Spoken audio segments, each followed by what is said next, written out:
जय हिंद, वंदे मातरम। आप सभी का स्वागत है आपके अपने चैनल टारगेट सिलेक्शन में।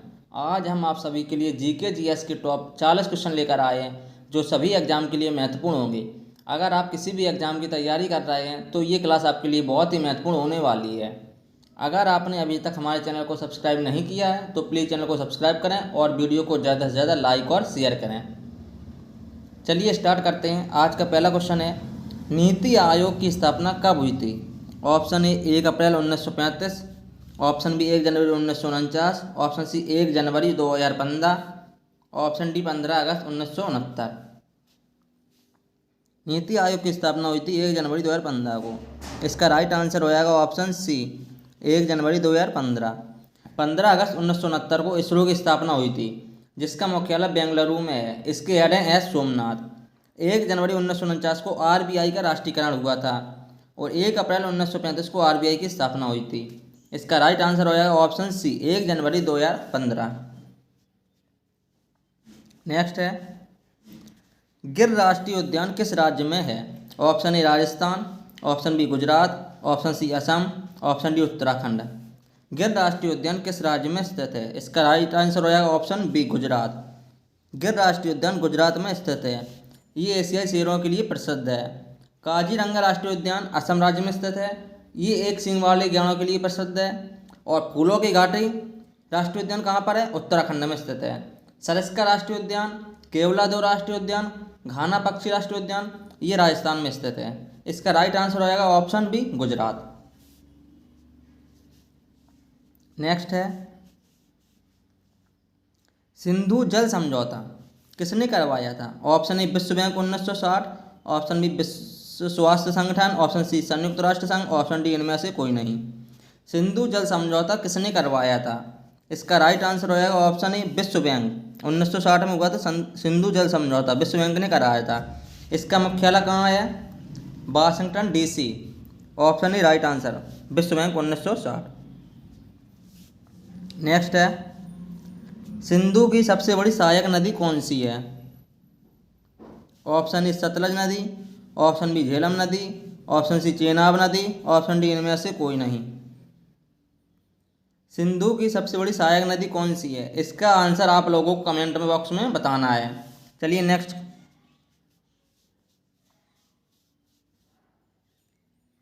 बगलिहार परियोजना और दुलहस्ती परियोजना किस नदी पर स्थित है? ऑप्शन ए सतलज नदी, ऑप्शन बी चेनाब नदी, ऑप्शन सी रावी नदी, ऑप्शन डी इनमें से कोई नहीं। बगलिहार परियोजना और दुलहस्ती परियोजना किस नदी पर स्थित है? इसका राइट आंसर हो जाएगा ऑप्शन बी चेनाब नदी। चेनाब नदी पर बगलिहार परियोजना और दुलहस्ती परियोजना स्थित है। Option B right answer. Next है, सतलुज नदी भारत में किस दर्रे से प्रवेश करती है? ऑप्शन ए बड़ा लाचा दर्रा, ऑप्शन बी नाथुला दर्रा, ऑप्शन सी सिपकिला दर्रा, ऑप्शन डी इनमें से कोई नहीं। सतलुज नदी भारत में किस दर्रे से होकर प्रवेश करती है? इसका राइट आंसर है ऑप्शन सी सिपकिला दर्रा। सिपकिला दर्रा से सतलुज नदी भारत में प्रवेश करती है। नाथुला दर्रा और जलेपचा दर्रा सिक्किम राज्य में स्थित है। इसका राइट आंसर हो जाएगा ऑप्शन सी सिपकिला दर्रा। नेक्स्ट है,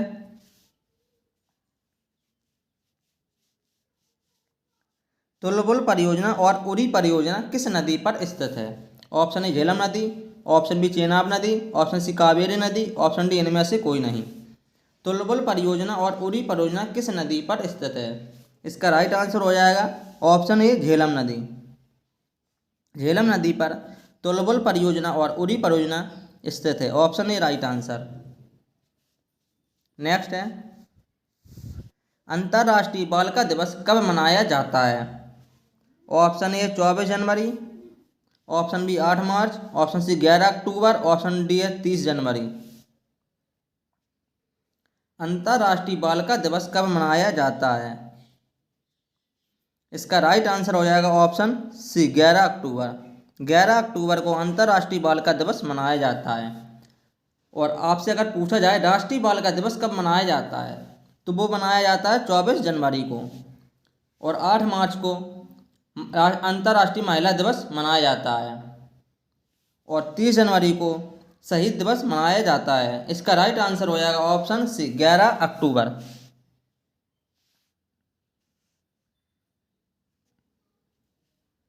नेक्स्ट है, मानचित्र के अध्ययन को क्या कहते हैं? ऑप्शन ए कार्टोलेसी, option B cartography, option C आर्कुलिस्ट, ऑप्शन डी इनमें से कोई नहीं। मानचित्र के अध्ययन को क्या कहते हैं? इसका राइट आंसर है ऑप्शन बी कार्टोग्राफी। मानचित्र के अध्ययन को कार्टोग्राफी कहते हैं, option B right answer. Next है, विश्व व्यापार संगठन WTO का मुख्यालय कहाँ स्थित है? ऑप्शन ए जिनेवा में, ऑप्शन बी ग्लैंड में, ऑप्शन सी पेरिस में, ऑप्शन डी वाशिंगटन DC में। विश्व व्यापार संगठन WTO का मुख्यालय कहाँ स्थित है? इसका राइट आंसर हो जाएगा ऑप्शन ए जिनेवा में। WTO का मुख्यालय जिनेवा में स्थित है, option A right answer. Gland में, IUCN का मुख्यालय ग्लैंड स्विट्जरलैंड में स्थित है, option A right answer. Next है, कोरोना वायरस किस अंग को खराब करता है? ऑप्शन ए फेफड़े, ऑप्शन बी हृदय, ऑप्शन सी मस्तिष्क, ऑप्शन डी इनमें से कोई नहीं। कोरोना वायरस किस अंग को खराब करता है? इसका राइट आंसर हो जाएगा ऑप्शन ए फेफड़े। कोरोना वायरस फेफड़े को खराब करता है, option A right answer. Next है, विश्व की सबसे बड़ी जहाज रानी नहर कौन है? ऑप्शन ए कील नहर, ऑप्शन बी सुएज नहर, ऑप्शन सी पनामा नहर, ऑप्शन डी इनमें से कोई नहीं। विश्व की सबसे बड़ी जहाज रानी नहर कौन है? इसका राइट आंसर हो जाएगा ऑप्शन बी सुएज नहर। सुएज नहर विश्व की सबसे बड़ी जहाज रानी नहर है, option B right answer. Next है, सुएज नहर किन दो सागरों को आपस में जोड़ती है? ऑप्शन ए अरब सागर और लाल सागर, ऑप्शन बी लाल सागर और भूमध्य सागर, ऑप्शन सी उत्तरी सागर और अरब सागर, ऑप्शन डी इनमें से कोई नहीं। सुएज नहर किन दो सागरों को आपस में जोड़ती है? इसका राइट आंसर है ऑप्शन बी लाल सागर को भूमध्य सागर से, ऑप्शन बी राइट आंसर। लाल सागर और भूमध्य सागर को सुएज नहर आपस में जोड़ती है, option B right answer. Next है, सुएज नहर किस देश में स्थित है? ऑप्शन ए मिस्र, ऑप्शन बी चीन, option C Nepal, option D इनमें से कोई नहीं। सुएज नहर किस देश में स्थित है?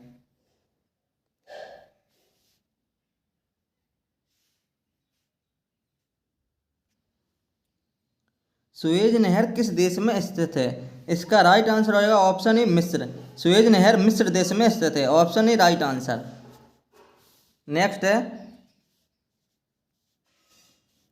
सुएज नहर किन दो महाद्वीपों को आपस में अलग करता है? ऑप्शन ए एशिया और अफ्रीका, ऑप्शन बी एशिया और ऑस्ट्रेलिया, ऑप्शन सी एशिया और अमेरिका, ऑप्शन डी इनमें से कोई नहीं।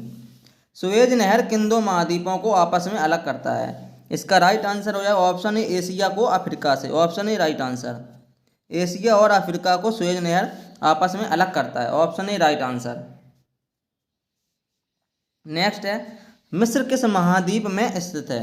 Option A Asia, option B Africa, option C उपरोक्त दोनों, ऑप्शन डी इनमें से कोई नहीं। मिस्र किस महाद्वीप में स्थित है? इसका राइट आंसर हो जाएगा ऑप्शन सी उपरोक्त दोनों। मिस्र एशिया और अफ्रीका दोनों महाद्वीप में स्थित है, option C right answer. Next है,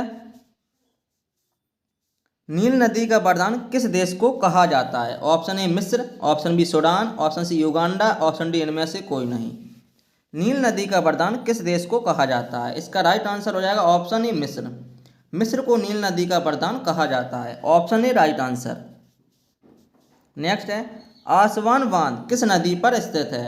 ऑप्शन ए कावेरी नदी, ऑप्शन बी नील नदी, ऑप्शन सी यमुना नदी, ऑप्शन डी इनमें से कोई नहीं। आसवान बांध किस नदी पर स्थित है? इसका राइट आंसर है ऑप्शन बी नील नदी। नील नदी पर आसवान बांध स्थित है, option B right answer. Next है, RBI के कौन से गवर्नर जो भारत के वित्त मंत्री भी रहे? Option A Manmohan Singh, option B Pranab Mukherjee, option C Nirmala Sitharaman, option D इनमें से कोई नहीं। RBI के कौन से गवर्नर हैं जो भारत के वित्त मंत्री भी रहे? इसका राइट आंसर हो जाएगा option A Manmohan Singh. Manmohan Singh RBI के गवर्नर भी रहे और भारत के वित्त मंत्री भी रहे, option A right answer. Manmohan Singh RBI के कौन से गवर्नर है जो भारत के वित्त मंत्री भी रहे? वो है मनमोहन सिंह। इसका राइट आंसर होगा option A Manmohan Singh. Next है,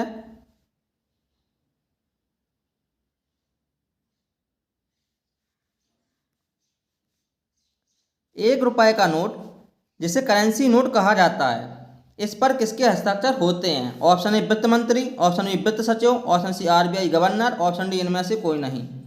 ₹1 का नोट जिसे करेंसी नोट कहा जाता है, इस पर किसके हस्ताक्षर होते हैं? इसका राइट आंसर है ऑप्शन बी, वित्त सचिव। ₹1 के नोट पर वित्त सचिव के हस्ताक्षर होते हैं। ₹1 के नोट को छोड़कर बाकी सभी नोट पर आरबीआई गवर्नर के हस्ताक्षर होते हैं। इसका राइट आंसर हो जाएगा ऑप्शन बी, वित्त सचिव। नेक्स्ट है, भारतीय रिजर्व बैंक के एकमात्र गवर्नर जो प्रधानमंत्री भी रहे।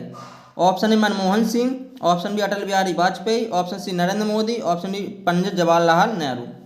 भारतीय रिजर्व बैंक के एकमात्र गवर्नर जो प्रधानमंत्री भी रहे, इसका राइट आंसर होगा ऑप्शन ए, प्रधानमंत्री मनमोहन सिंह। जो प्रधानमंत्री भी रहे और आरबीआई के गवर्नर भी रहे, वो है मनमोहन सिंह।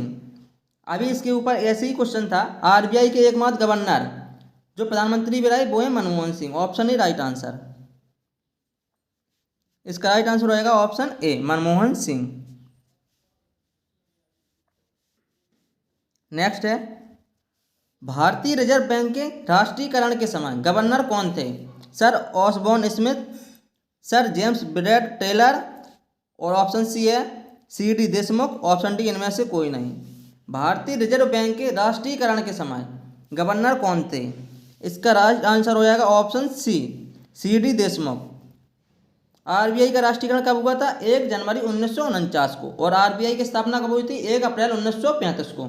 इसका राइट आंसर हो जाएगा option C, sir C D. Deshmukh.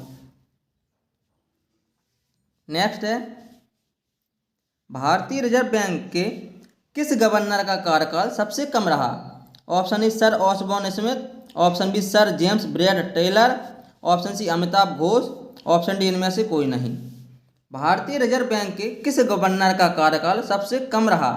इसका right answer option C, Amitabh Ghosh. इनका कार्यकाल 20 दिन का रहा। Option C right answer. Next है, भारतीय रिजर्व बैंक के किस गवर्नर का कार्यकाल सबसे ज़्यादा लंबा रहा? Option A sir Osborne, option B sir James Braid Taylor, option C Benegal Rama Rao, option D इनमें से कोई नहीं। भारतीय रिजर्व बैंक के किस गवर्नर का कार्यकाल सबसे ज़्यादा लंबा रहा है? इसका राइट आंसर है ऑप्शन सी, बेनेगल रामा राव। बेनेगल रामा राव का कार्यकाल सबसे ज़्यादा लंबा रहा है। Option C right answer. Next है,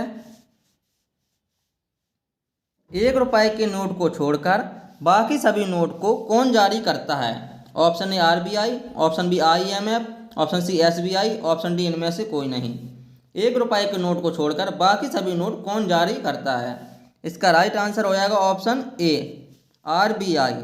₹1 के नोट को छोड़कर बाकी सभी नोट आरबीआई जारी करता है। इसका राइट आंसर है ऑप्शन ए। नेक्स्ट है, देवास नोट प्रेस किस राज्य में स्थित है? Option A Karnataka, option B Madhya Pradesh, option C Haryana, option D इनमें से कोई नहीं। देवास नोट प्रेस किस राज्य में स्थित है? इसका राइट आंसर है option B, Madhya Pradesh. Dewas note press Madhya Pradesh राज्य में स्थित है। Option B right answer. Next है, वर्तमान में लोकसभा सदस्य की संख्या कितनी है? Option A 540, option B 543, option C 550, option D 555। वर्तमान में लोकसभा सदस्य की संख्या कितनी है? इसका राइट आंसर है ऑप्शन बी 543। वर्तमान में लोकसभा सदस्य की संख्या 543 है। नेक्स्ट है, संविधान के किस अनुच्छेद में लोकसभा के गठन का प्रावधान है? ऑप्शन ए अनुच्छेद 79, ऑप्शन बी अनुच्छेद 80, ऑप्शन सी अनुच्छेद 81, ऑप्शन डी अनुच्छेद 52। संविधान के किस अनुच्छेद में लोकसभा के गठन का प्रावधान है? इसका राइट आंसर हो जाएगा ऑप्शन सी 81। अनुच्छेद 81 में लोकसभा का उल्लेख है, और अनुच्छेद 79 में संसद का, अनुच्छेद 80 में राज्यसभा का, अनुच्छेद 81 में लोकसभा का। इसका राइट आंसर हो जाएगा ऑप्शन सी, अनुच्छेद 81। नेक्स्ट है, संसद के कितने सदन हैं? Option A 3, option B 2, option C 4, option D इनमें से कोई नहीं। संसद के कितने सदन हैं? इसका राइट आंसर हो जाएगा ऑप्शन बी 2। संसद के 2 सदन हैं, एक है उच्च सदन, एक है निम्न सदन। राज्यसभा उच्च सदन है और लोकसभा निम्न सदन है। राज्यसभा को कभी भंग नहीं किया जा सकता है। इसका राइट आंसर है ऑप्शन बी 2। नेक्स्ट है, संसद के कितने अंग हैं? Option A 2, option B 3, option C 4, option D इनमें से कोई नहीं। संसद के कितने अंग होते हैं? इसका राइट आंसर है ऑप्शन 3। संसद के 3 अंग होते हैं, राष्ट्रपति, राज्यसभा, लोकसभा। राष्ट्रपति का उल्लेख अनुच्छेद 52 में है, राज्यसभा का उल्लेख अनुच्छेद 80 में है और लोकसभा का उल्लेख अनुच्छेद 81 में है। इसका राइट आंसर हो जाएगा ऑप्शन बी 3। संसद के 3 अंग हैं। नेक्स्ट है, लोकसभा के सदस्यों का कार्यकाल कितने वर्षों का होता है? ऑप्शन ए 5 वर्ष, ऑप्शन बी 4 वर्ष, ऑप्शन सी 6 वर्ष, ऑप्शन डी इनमें से कोई नहीं। लोकसभा के सदस्यों का कार्यकाल कितने वर्षों का होता है? इसका राइट आंसर है ऑप्शन ए 5 वर्ष। लोकसभा के सदस्यों का कार्यकाल 5 वर्ष का होता है, option A right answer. Next है, लोकसभा का सदस्य बनने के लिए न्यूनतम आयु कितनी होनी चाहिए? ऑप्शन ए 25 वर्ष, ऑप्शन बी 30 वर्ष, ऑप्शन सी 35 वर्ष, ऑप्शन डी इनमें से कोई नहीं। लोकसभा का सदस्य बनने के लिए न्यूनतम आयु कितनी होनी चाहिए? इसका राइट आंसर है ऑप्शन ए 25 वर्ष। लोकसभा का सदस्य बनने के लिए न्यूनतम आयु 25 वर्ष होनी चाहिए और राज्यसभा के लिए 30 वर्ष और राष्ट्रपति, उपराष्ट्रपति और राज्यपाल के लिए 35 वर्ष। इसका राइट आंसर है ऑप्शन ए 25 वर्ष। नेक्स्ट है, भारत में केसर का सबसे बड़ा उत्पादक राज्य कौन सा है? Option A Himachal Pradesh, option B Jammu Kashmir, option C Uttarakhand, option D Assam. Bharat में केसर का सबसे बड़ा उत्पादक राज्य कौन सा है? इसका राइट आंसर हो जाएगा ऑप्शन बी जम्मू कश्मीर। भारत में केसर का सबसे बड़ा उत्पादक राज्य जम्मू कश्मीर है, option B right answer. Next है, वायुमंडल में नाइट्रोजन कितने प्रतिशत है? Option A 78%, option B 21%, option C 0.03%, option D है 0.003%। वायुमंडल में नाइट्रोजन कितने प्रतिशत है? इसका राइट आंसर है ऑप्शन ए 78%। 78% नाइट्रोजन गैस है और 21% ऑक्सीजन गैस है। इसका राइट आंसर हो जाएगा ऑप्शन ए 78%। नेक्स्ट है, पुरापाषाण काल की सबसे बड़ी उपलब्धि थी। ऑप्शन ए आग का आविष्कार, ऑप्शन बी चक्के का प्रयोग, ऑप्शन सी चाक का प्रयोग, ऑप्शन डी धातु का प्रयोग। पुरापाषाण काल की सबसे बड़ी उपलब्धि थी आग का आविष्कार। इसका राइट आंसर हो जाएगा ऑप्शन ए आग का आविष्कार। नेक्स्ट है, कांडला बंदरगाह किस राज्य में स्थित है? Option A Gujarat, option B Karnataka, option C Tamil Nadu, option D Tripura. Kandla बंदरगाह किस राज्य में स्थित है? इसका राइट आंसर होगा ऑप्शन ए गुजरात। कांडला बंदरगाह गुजरात में स्थित है, option A right answer. Next है, भारत के मुख्य न्यायाधीश की सेवानिवृत्ति की अधिकतम आयु कितनी निर्धारित है? ऑप्शन ए 60 वर्ष, ऑप्शन बी 62 वर्ष, ऑप्शन सी 64 वर्ष, ऑप्शन डी 65 वर्ष। भारत के मुख्य न्यायाधीश की सेवानिवृत्ति की अधिकतम आयु कितनी निर्धारित की गई है? इसका राइट आंसर है ऑप्शन डी 65 वर्ष, option D right answer. Next है, दुनिया का सबसे बड़ा रेगिस्तान कौन सा है? Option A Sahara, option B Gobi, option C Thar, option D Atacama. दुनिया का सबसे बड़ा रेगिस्तान सहारा रेगिस्तान है। इसका राइट आंसर है ऑप्शन ए सहारा। गोबी मरुस्थल कहाँ पर है? चीन और मंगोलिया में। थार मरुस्थल कहाँ पर है? भारत में। इसका राइट आंसर हो जाएगा ऑप्शन ए सहारा। नेक्स्ट है, बेकिंग सोडा का रासायनिक नाम क्या है? Option A sodium carbonate, option B sodium bicarbonate, option C sodium chloride, option D इनमें से कोई नहीं। बेकिंग सोडा का रासायनिक नाम क्या है? इसका राइट आंसर है सोडियम बाइकार्बोनेट। बेकिंग सोडा का रासायनिक नाम है sodium bicarbonate, option B right answer. और धावन सोडा का रासायनिक नाम होता है सोडियम कार्बोनेट। सोडियम कार्बोनेट का फुल फार्मूला होता है Na2CO3 और सोडियम बाइकार्बोनेट का होता है NaSCO3। इसका राइट आंसर हो जाएगा option B sodium bicarbonate. Next है, राष्ट्रपति को पद की शपथ कौन दिलाता है? ऑप्शन ए राज्यपाल, ऑप्शन बी प्रधानमंत्री, ऑप्शन सी उपराष्ट्रपति, ऑप्शन डी भारत के मुख्य न्यायाधीश। राष्ट्रपति को पद की शपथ कौन दिलाता है? इसका राइट आंसर हो जाएगा ऑप्शन डी भारत के मुख्य न्यायाधीश। राष्ट्रपति को पद की शपथ भारत के मुख्य न्यायाधीश दिलाते हैं। इसका राइट आंसर हो जाएगा ऑप्शन डी भारत के मुख्य न्यायाधीश। अगर आप सभी को क्लास पसंद आई हो तो क्लास को ज़्यादा से ज़्यादा लाइक और शेयर करें। अगर आपने अभी तक हमारे चैनल को सब्सक्राइब नहीं किया है तो प्लीज़ चैनल को सब्सक्राइब करें और अपने दोस्तों को भी शेयर करें। Thank you.